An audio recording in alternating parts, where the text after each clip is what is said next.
Hey friends, so today we are reading Milo Imagines the World. This book is written by Matt de la Peña and the pictures are by Christian Robinson.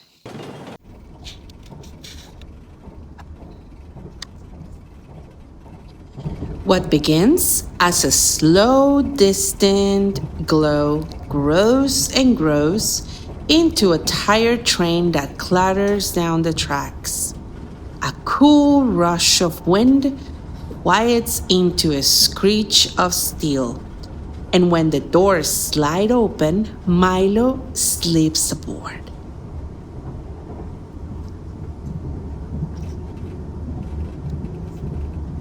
The train bucks back into motion, and he and his sister squeeze onto bench seats. The whisker man, beside Milo, has a face of concentration. A businessman has a blank, lonely face.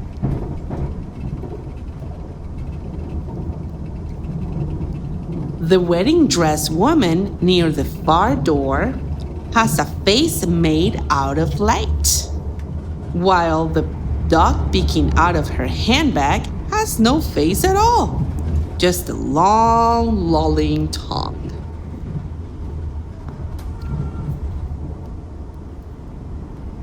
These monthly Sunday subway rides are never ending, and as usual, Milo is a shook up soda. Excitement stacked on top of worry, on top of confusion, on top of love. To keep himself from bursting, he studies the faces around him and makes pictures of their lives. At a downtown local stop, the whisker man folds up his crossword and hurries off the train.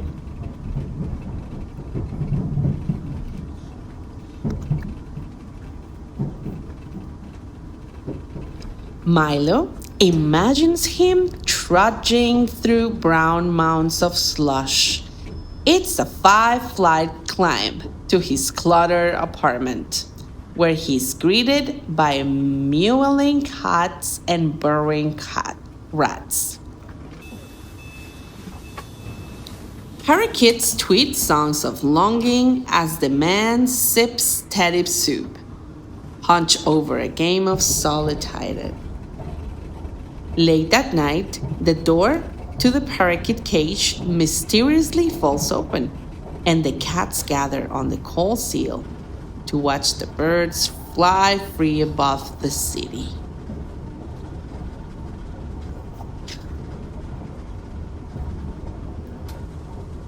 Milo tucks his sister's sleeve and holds up his picture. But even when she turns to look, he can tell she doesn't see. She's a shook up soda too. A boy in a suit boards the train with his dad. His hair is a perfect part, and there is not a single scuff on his bright white Nikes.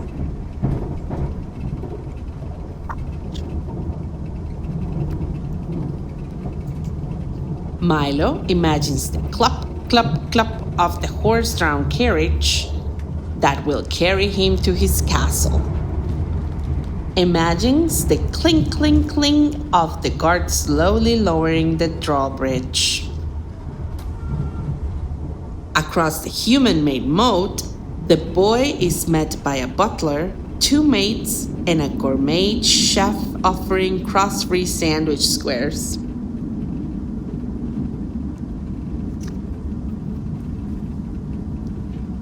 Milo flips to a fresh page at a bustling midtown stop. When the wedding dress woman strides off the train, a band of street performers launches into "Here Comes the Bride," and everyone on the platform stops and cheers.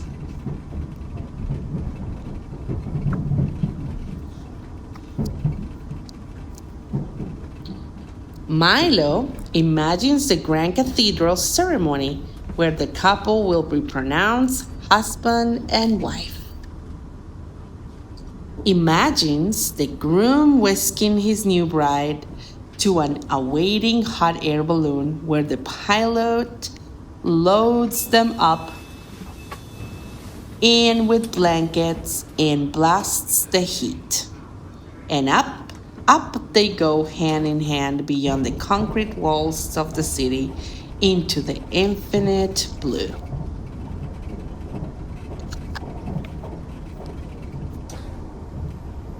Milo holds up this picture too, but his sister shoos him away.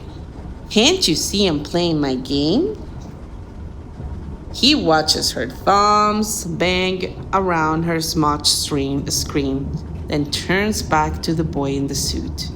They lock eyes for a few long seconds, and suddenly it feels like the walls are closing around Milo.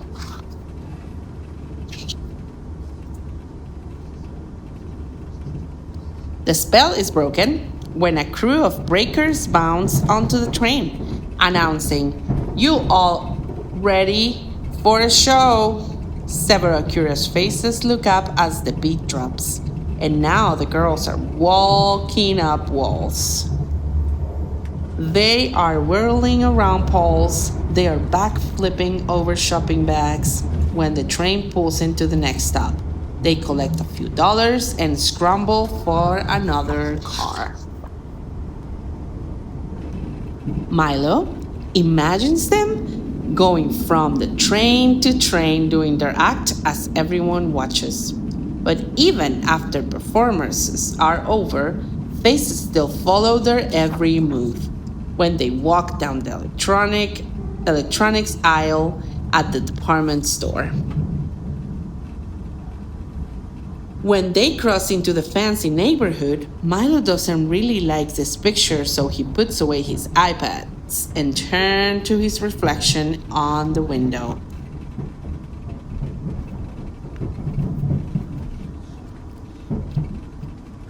What do people imagine about his face? Can they see him reciting his volcano poem to the class? Can they hear his mom's soothing voice reading him a bedtime book over the phone?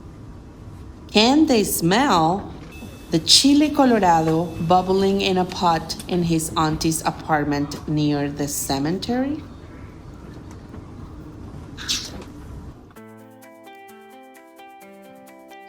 Butterflies flood Milo's stomach when it's finally their stop. He follows his sisters until the cold station platform and up the stairs. Above ground, he's surprised to see the boy in a suit a few paces ahead.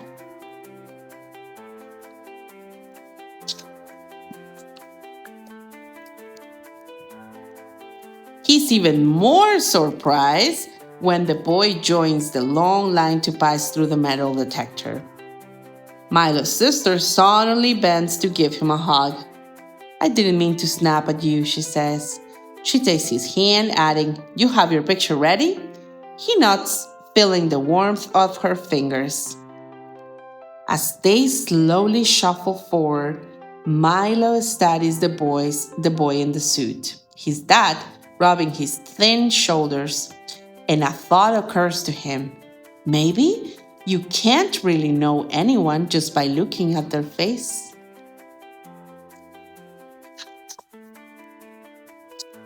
Milo tries to reimagine all the pictures he made on the train. Maybe he could have done it like this instead. Or this. Or this.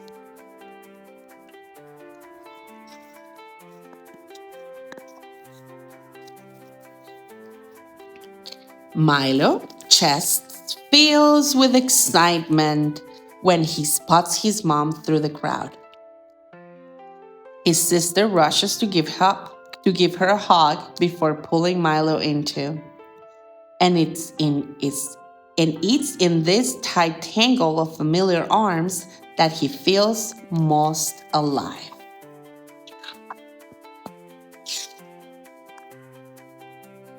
When they separate, Milo flips through his pad until he finds the right picture.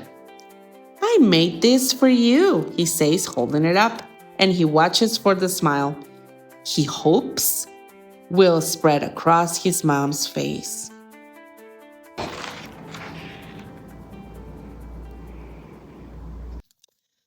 Whew, what a ride this book it is. All the messages that this book has are so powerful. And that plot twist at the end of don't judge a book by its cover is just it's amazing. I literally cried the first time I read this book because it doesn't petty anything. It just enhances everybody's situation. So I love this book. Read it. Read more. Matt de la Peña, he is a genius. We had another video of Last Stop on Market Street that also celebrates many, many, many beautiful things. And I hope you enjoy the video. Bye.